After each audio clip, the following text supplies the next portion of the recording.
आपके basic math से एक क्वेश्चन यहाँ पर लिया हुआ है, बहुत ही अच्छा क्वेश्चन है।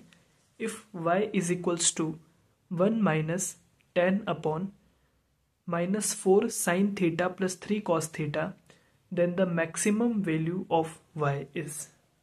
हम जानते हैं, इसको पहले हिंदी में देख लेते हैं। यदि y is equals to 1 minus 10 upon minus 4 sine theta plus 3 cos theta है तो y की अधिकतम मान ज्ञात कीजिए। हमने एक फॉर्मूला पढ़ा हुआ है, जब भी साइन थीटा और कॉस थीटा, हमने पढ़ा था a sign theta plus b cos theta. अगर ये फंक्शन हो और इसकी मैक्सिमम मिनिमम वैल्यू निकालनी हो तो हमने एक कॉन्सेप्ट पढ़ा था, ये वाला a square plus B square, और मिनिमम वैल्यू होगी इसकी माइनस में root under a square plus B square. मतलब इसका मैग्नीट्यूड तो दोनों का ही आता है under root of a square plus B square में, बस जो मिनिमम वैल्यू होती है उसके आगे माइनस यहाँ पर लग जाता है।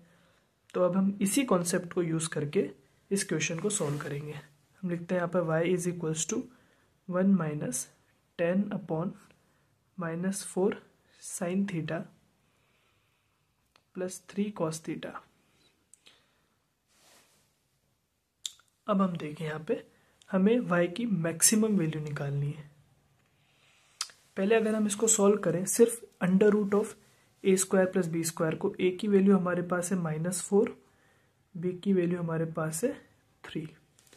तो जब हम इसको under root of a square plus B square को सॉल्व करेंगे तो -4 का होल स्क्वायर प्लस 3 का होल स्क्वायर, तो हो जाएगा अंडर रूट ऑफ 16 प्लस 3 3 जा 9, तो रूट ऑफ 25 और 5। इसका मतलब इसकी जो मैक्सिमम वैल्यू आएगी वो आएगी +5 और इसकी जो मिनिमम वैल्यू आएगी वो आएगी -5। अब आप पुट करके देखें आपको क्या सूटेबल लगता है। सबसे पहले हम +5 पुट करके देखते हैं। y is equals to 1 minus 10 upon, इसकी जगह हम रखते हैं प्लस का 5। तो क्या हुआ, सॉल्व करें इसको। 1 5 से 5,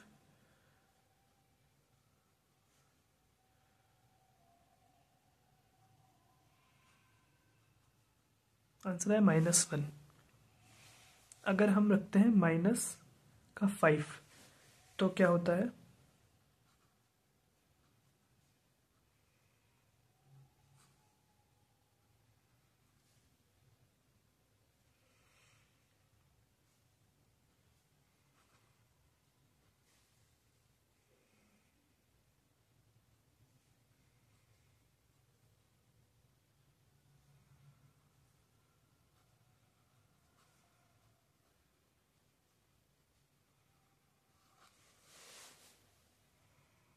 तो हम यहाँ से कह सकते हैं कि जो y की वैल्यू में जब हमने यहाँ पर मिनिमम वैल्यू रखी -5, तब जाकर के y की वैल्यू ज़्यादा आई, which is equals to +3।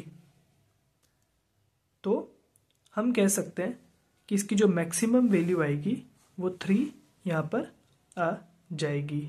Thank you.